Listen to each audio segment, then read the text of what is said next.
Pemerintah diminta mengkaji dengan serius kemungkinan Bali dibuka untuk penerbangan internasional.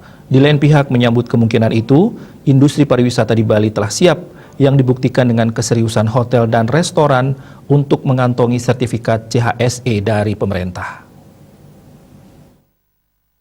Industri pariwisata di Bali selama masa lesu pariwisata tidak tinggal diam. Akomodasi pariwisata terus berupaya meningkatkan kesiapan dan beradaptasi dengan kebiasaan baru untuk menyambut kedatangan wisatawan jika kondisi sudah pulih.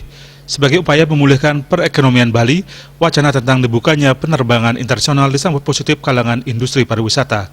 Menurut Wakil Ketua Umum Kadin Bidang Pariwisata Ramio Adjana, wacana tersebut diminta untuk dikaji dengan serius dari berbagai aspek dan segera dilakukan pembukaan penerbangan internasional.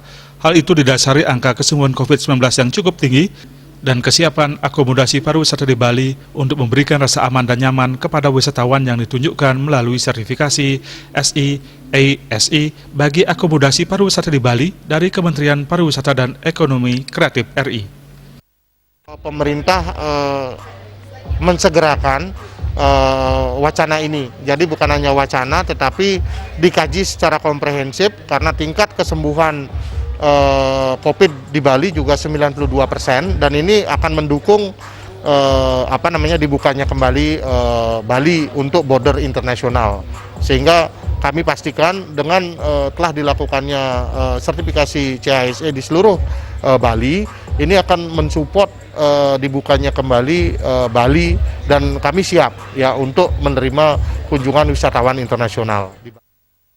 Rencana dibukanya penerbangan internasional ke Bali disambut baik banyak kalangan terutama pelaku pariwisata karena bisa menggeliatkan ekonomi kembali. Namun pemerintah Provinsi Bali belum memberikan kepastian terhadap hal tersebut karena kebijakan membuka penerbangan internasional adalah kewenangan pemerintah pusat.